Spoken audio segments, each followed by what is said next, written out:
All right, we are back with Jenny Brinker, and I love the definition that you gave about energy management. You said energy management is regularly paying attention to how energy is used. I want to dive a little bit deeper and discuss what the careers are that are available in this energy management field. Okay, thanks for asking. Yeah, it's so important to set our students up for a successful career. Locally, we have a pretty good saturation of HVAC mechanical contractors. So many of my students end up working in the HVAC industry in terms of, determining fuel opportunities, and also, of course, with HVAC controls, which we know is just growing incredibly. As you're with the Association of Controls Professionals, you know that very well.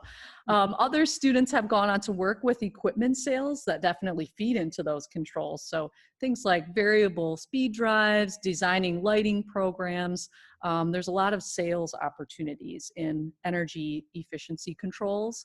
And of course, another job opportunity is to be what I was for a long time, and that was an energy auditor, an energy manager. And that type of work involves, working with utility energy conservation programs and providing a lot of energy saving advice to private businesses. And even you can get hired with, we have local grocery chains and industries that hire a sustainability manager. And this degree really sets up students to be successful in that role as well. Sounds like Northeast Wisconsin Technical College has great relationships with these employers.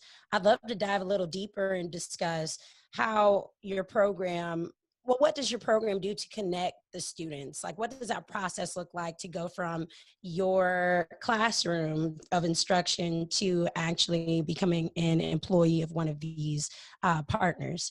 Yeah, that's so important. So first of all, I mean, credit to where our program goes and the classes we teach is given to our advisory committee, which is made up of about a dozen local professionals in those industries we just talked about. And besides that, of course, we want to connect our students with that advisory committee. So they're invited to those meetings when the advisory board is on campus. And then more direct to connecting them with jobs, our college holds a job fair every spring, and we make sure that we have controls and HVAC businesses present, as well as energy management companies. And besides that, I teach a class where we talk about green jobs. So I bring in a green job speaker panel, and I'll invite people from outside of that class just to see the job speaker panel. And it usually is a mix of alumni and people I know from the industry. And that's been really, really fun the last couple of times we did that. And then students say they learn the most about jobs by attending the conferences that we try to attend each year.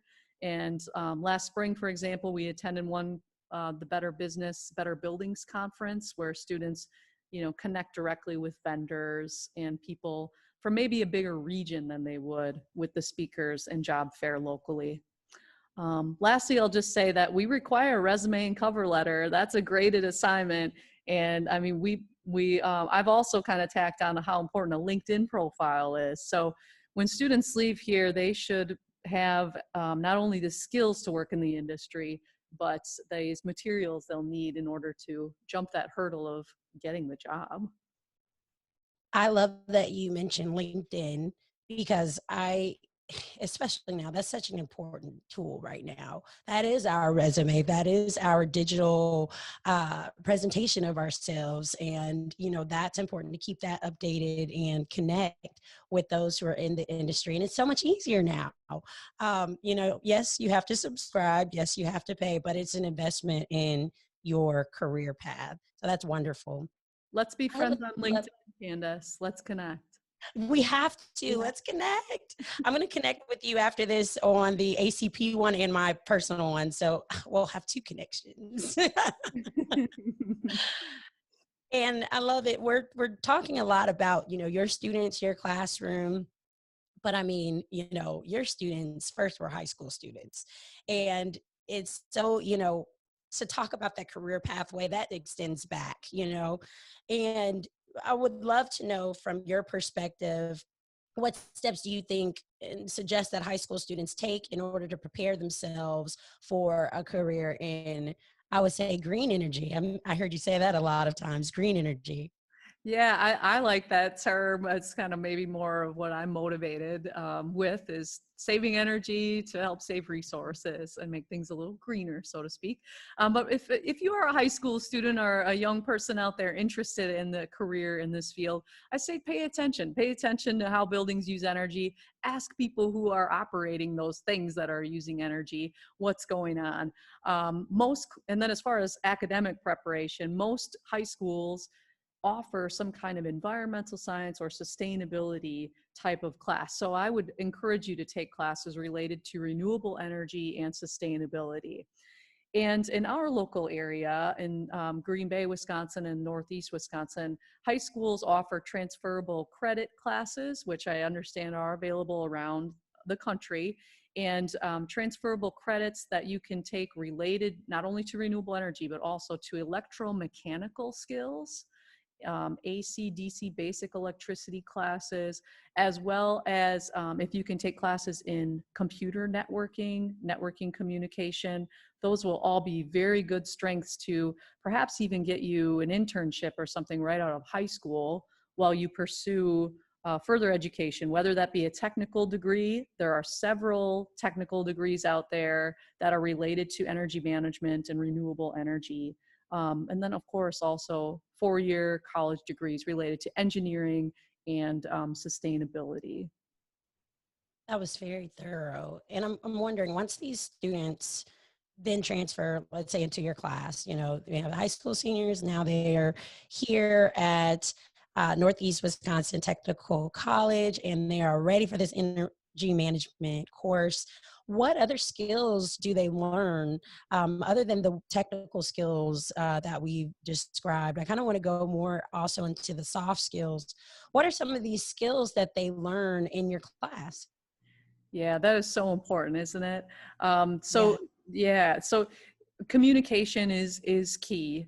So students working directly with, I make them do projects that involve talking with people, looking at their own house, asking people how they use energy around the house, and also maybe where they work. I ask students to kind of look around where they work and how energy is used there, if appropriate, of course. And so I like to say that, the communication is key. Now, how do we assess those? Well, our whole college, because we've heard from employers that soft skills are so important, our whole college makes sure to assess what we call employability skills. So not only communication, but effort, timeliness, attitude. Attitude is everything. And we make sure in every class that we are bringing these up. They're in the syllabus as skills, and probably some of the most important skills to land a successful life and career, right? So Exactly. yeah, I hope that helps to answer the question. Very much so. And you said attitude is everything. Attitude is everything. My goodness. Oh, yes. You know, and I think that's great too. Going back to what you mentioned previously about the peer support, you know, especially during this time, having those um, regularly scheduled meetings where they're able to do that communication and not just talking to themselves at home. That's so important, right? It So is. important. And we get to meet each other's pets now, which, that's another level of communication, which is Oh, good to another practice. level. Oh, that's great. I love that. Yeah, that if you can communicate to your pet effectively, if you can train your pet, oh, you'll have no problem in energy management. Good primer. Oh, Jenny, it's such a joy speaking with you. We're going to take another break, but I want to go over some of the things, some of the main points that we discussed. When we discussed some of the careers that were available in energy management, you were saying that HVAC, mechanical contractors, equipment sales, and energy efficiency controls, energy auditors, and managers. These are all areas of career paths that our students can take who are listening. And we also talked about the steps that your program takes in order to connect the students to the employers. And what that looks like is your university connects students to the advisory committee, to the energy management program that you all have. You all conduct job fairs. You bring in green job speaker panel, which would look like some of the people that have been through your class already, or just some, some people in the industry that you know. And you also encourage the students to attend conferences, and you connect them directly with vendors out at those conferences. And that's similar to what we do at a Step in STEM as well. At our events, we'll bring in local industry vendors, and they'll be able to speak with these employers. So that one-to-one, that in-person connection and engagement is so important. So it's great to hear that you guys are doing that as well. And then also, this is so awesome. You guys require that resume and cover letter for a grade. You require the students to actually draft that up and really get graded on it. And that's important. And then we discussed LinkedIn. Also, these skills that these students acquire from learning energy management. We said communication is key and your attitude is everything. It's everything. So that's great. These employability skills that are really mandatory within this class, really emphasizing these soft skills that these employers are looking for. This is awesome. It sounds like you guys got it going on. We're going to take a quick break, Jenny, and we'll be right back.